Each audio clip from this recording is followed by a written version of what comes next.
Breaking news. Seoul, South Korea, a Jeju Air. Boeing 737-800 operating as Flight 2216 from Bangkok, Thailand, to Muon International Airport, South Korea, tragically crashed during landing at 9:08 a.m. local time on December 29, 2024. The aircraft veered off the runway after attempting a belly landing due to a front landing gear failure, colliding with a concrete barrier and bursting into flames. Emergency services reported 124 fatalities, making it the deadliest aviation accident involving a South Korean airline since 2002.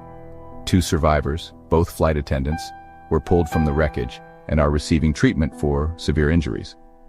Authorities have indicated adverse weather and a bird strike as potential causes of the gear failure.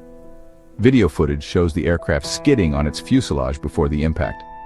Over 1,500 rescue personnel worked tirelessly to extinguish the fire and recover remains.